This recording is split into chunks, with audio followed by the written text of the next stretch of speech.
All right, everyone. Based on the things that I've been seeing literally over the last month, I'm saying that there's a fairly high degree of chance that Trump becomes a two-term president. Now, I'm sure this video will probably get shared to like the people with Karl Marx avatars on Twitter, and they'll have a field day with it. Like when I said, literally over almost a year ago, I said, oh yeah, Trump's doing just fine. He'll probably win a second term anyway. A lot of people thought it was a running joke, and they were sort of memeing about how it would never happen. But then again, these are the same people who swore up and down to me that Clinton would win in 2016, so I tend to discount their opinions. Looking forward to the midterms first and foremost. The odds of a blue wave are quickly diminishing. You're not hearing that spoken of quite as much anymore, are you? In the wake of Korea, it's become increasingly difficult for his opponents to really attack him. Here's the problem. The main problem for Trump's opponents is that they've tacked all of their hopes of defeating him on either the Mueller probe, which is beginning to break down, I think you'd have to admit, even if you don't like Trump. It's beginning to look a lot like Christmas for the Trump team and a lot like doomsday for the Democrats on that particular issue. But also the concept that Trump is simply, he's not normal. He's nuts. He's nuts, demented or something. But if you look at his haranguing on Korea, it doesn't look like that now, does it? It's beginning to break the one-dimensional structure of propaganda aimed against him. Using one-dimensionality works. It is a really, really great way to demoralize and destroy your opponent. You simply have to constantly and endlessly, and from multiple angles. You can't do this singularly usually. You have to have a coordinated effort. You have to defame and denounce, and you destroy them by rendering them into a villain. Once they become a villain, nobody can then effectively defend them against anything you happen to say, because then it makes them feel like they're defending a villain. Once a person's good aspects, though, which literally everybody has, even the most irredeemable, deplorable individuals, if you then have a situation where the public sees some good in him, on Korea, on taxes, whatever, he does something that's not off the wall, it breaks one-dimensionality, it completely destroys the propaganda. The problem is that they haven't laid the groundwork for any real backup strategy. It seems they put all their eggs in one basket, but I'm going to give you 5 reasons right now why I think Trump has a significantly higher than 50-50 chance of being reelected. Now, there are several asides here. Number 1, we still have to see what happens in the midterms. This is a totally unofficial prediction. Number 1, we have to see what happens in the midterms. Will there be a blue wave, or will the red wall hold? Will it be somewhere in the middle? Do the Republicans actually end up gaining some Senate seats? The likelihood looks higher and higher that they're going to gain quite a few. If they gain 4 or 5 Senate seats, what does that say about the strength of the Democratic Party? When their campaign boils down to Trump is an asshole, essentially. And it shows you won't be able to run against Trump. And then they'll make all sorts of arguments about how the structure of the races didn't favor them, and it wasn't their fault. It was just, you had strong Republican incumbents, we were defending 2-1, and that'll be technically true, but the public won't buy it. All they're going to hear is, hey, the Democrats need to do a lot of soul searching because we've only got another, year to prep before an active 2020 campaign. It's going to be a slaughter fest, and the Republicans are going to steamroll us out of existence at this rate if we don't fight back. That's what you're going to hear. But there are several other things. Number 1, you could have a recession. Number 2, we could enter a war. And number 3, health problems. Trump could have a stroke or something. Those 3 could deny him 2020. Barring those 3, I think he wins. Here are 5 reasons why. Number 1 is Korea. Quite literally, it's one of the keys to the White House as a major foreign policy success. Considering the generally pessimistic attitude of the entire public and certainly the media, plus even a lot of Republicans towards the Korean situation, that pretty much counts as a major foreign policy success. And you look at his approval polling, he was hovering around 41%. Not great, it's survivable, but it's not great. Now he's upwards of 44%. And this is in the aggregate. This is an aggregate of recent polls. I'm not talking about any single poll. When Rasmussen says he's got 52% approval, fuck Rasmussen. Rasmussen was great during the election. You can't listen to one single poll. But now it's beginning to look like he's in the mid-40s.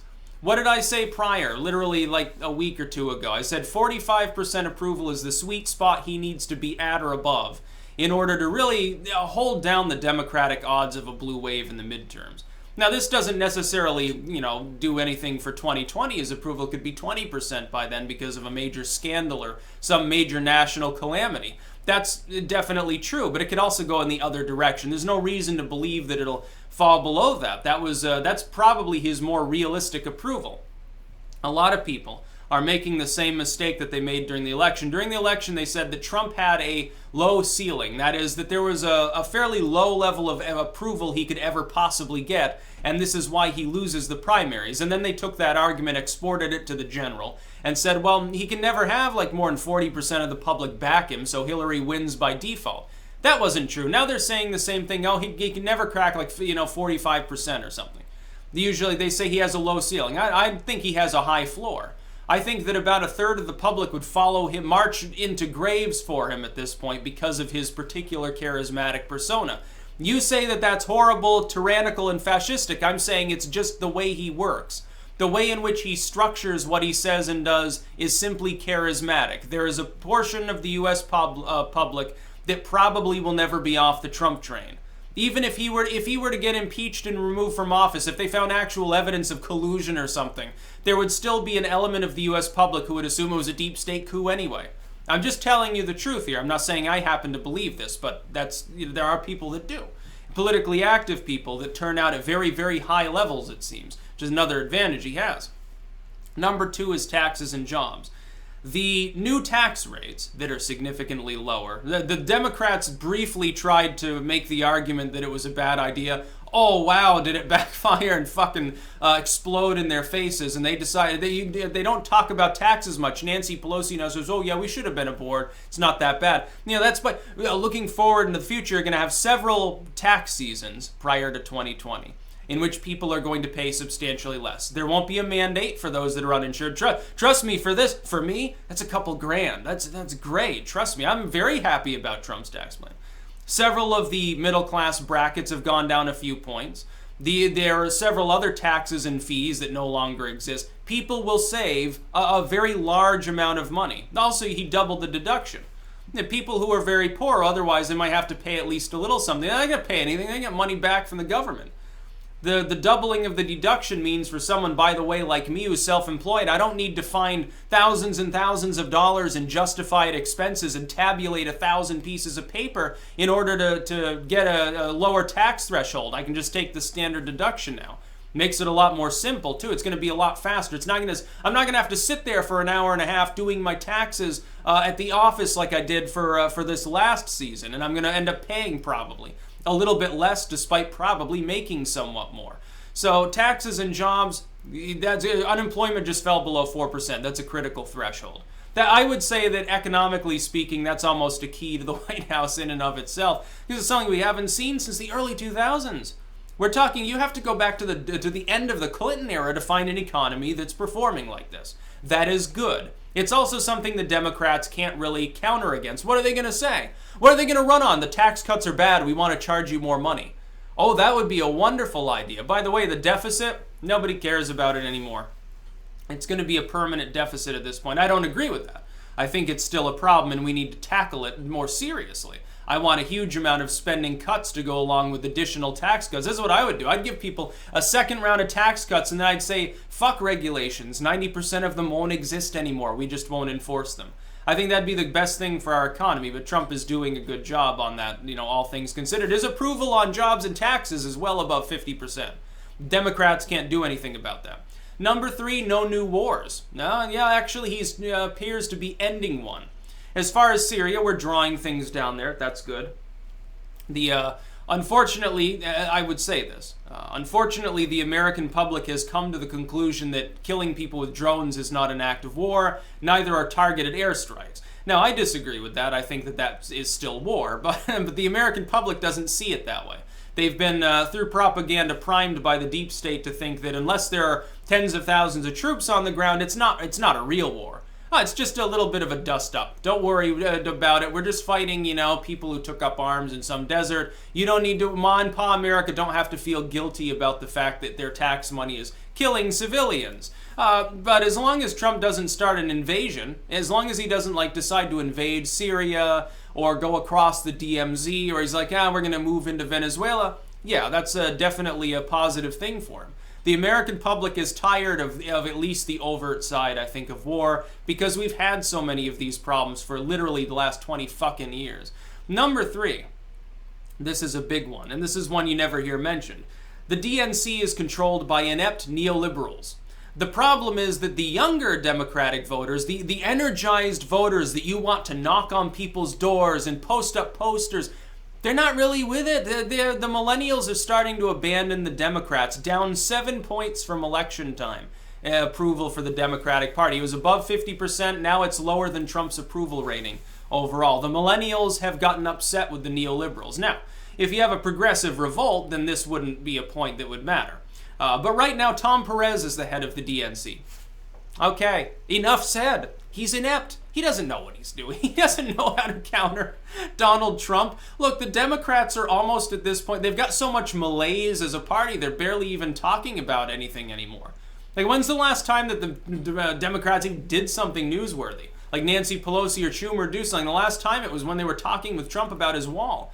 Now he's threatening another shutdown. The Democrats don't want that. They know that they're going to get seated with it. Now, the Republicans don't really want it either, but things are starting to swing heavily against the Democrats with regards to economics. Trump will tie it into his message about jobs and taxes and say, look, the Democrats want to stymie this great economy we're building that most people do feel positively about, including some Democrats and virtually all independent voters in the country. Do the Democrats really want to sit there and say, we're going to deny you a few $billion for comprehensive border defense? We're not even going to talk about it. We're going to sit on our asses and let you shut down the government instead. The average American is in support of the concept of guarding the border anyway. The Democrats have lost the immigration debate. While people were sleeping, they didn't notice that the Democrats went from early on having a really good moral position to now having none. Trump successfully outmaneuvered them time and time again. They've lost. They need to fund his wall. They don't have another choice, or they're going to suffer severe attrition in all of the races that are anywhere near the border. Or in any urban area, they're going to start to suffer significantly on the immigration issue. It's going to be a third thing. Trump can roll that up with foreign policy and taxes. He's got a winning re-election bid right there. He doesn't need anything else. Number 5 is the approval level. It's approaching or at around 45%. That's the level I think he needs to be at. Because what does the 45% generally represent? It represents the Republicans plus a fairly good proportion of independents. The thing is, I don't believe that in 2020 the Democrats are going to have a charismatic candidate who appeals much to several segments of the voting public that they need. Rust Belt Democrats, who they don't necessarily approve of Trump, but they're not going to vote for the Democrats as long as they're on a we will raise your taxes and fuck the middle class platform. So that's a weak spot for the Democrats. There's a chink in their armor. And the other one is the youth vote. Younger voters, Gen Z is not as liberal as the millennials. We're starting to gravitate away from liberalism towards, a centrist sort of feeling in the millennial generation. The millennials are realizing that the Democrats who controlled our young adulthood didn't do anything for us. They didn't make the jobs that we needed. They didn't do anything about student loans. They never fulfilled any of their promises, and we've still got a police state and some active combat going on overseas. If you were a pacifistic anti-war liberal like myself, a la the late Bush era, no, you probably didn't approve of Obama. Voted for him first term, within a couple of years, hated his guts, voted for Ron Paul in 2012. There are a lot of millennials that are in the millennial generation. 15% of us basically were Ron Paulites, libertarians, at least in name. No. I would say that Trump at this point has a 90% chance of being reelected, assuming that nothing significantly changes. Looking at the economy and foreign policy, it's more likely to change in his favor, not against him. What are the Democrats going to do? If they don't get their blue wave, what are you supposed to do to stop him anyway? If you lose power in the Senate and he can ram through his appointees, which very well may be the case, he may get to the threshold where he doesn't need your permission to appoint anyone he wants. He can do anything he wants at that point. Yeah. Now you lose. You'll be a minor party at that point. Nobody's going to care what the Democrats do. You probably at this point have lost your chance to gain the Senate. That's almost certain at this point. Your odds of taking the Senate are minuscule. Your odds of losing power in the Senate are now higher than 50-50. You'll probably lose 2 or 3 seats, maybe a little bit more. That's a one win for the Republicans. It also allows Trump to tweet repeatedly about that after election night come the midterms. No, the Republicans, yeah, we lost House seats, but we've gained a bunch in the Senate.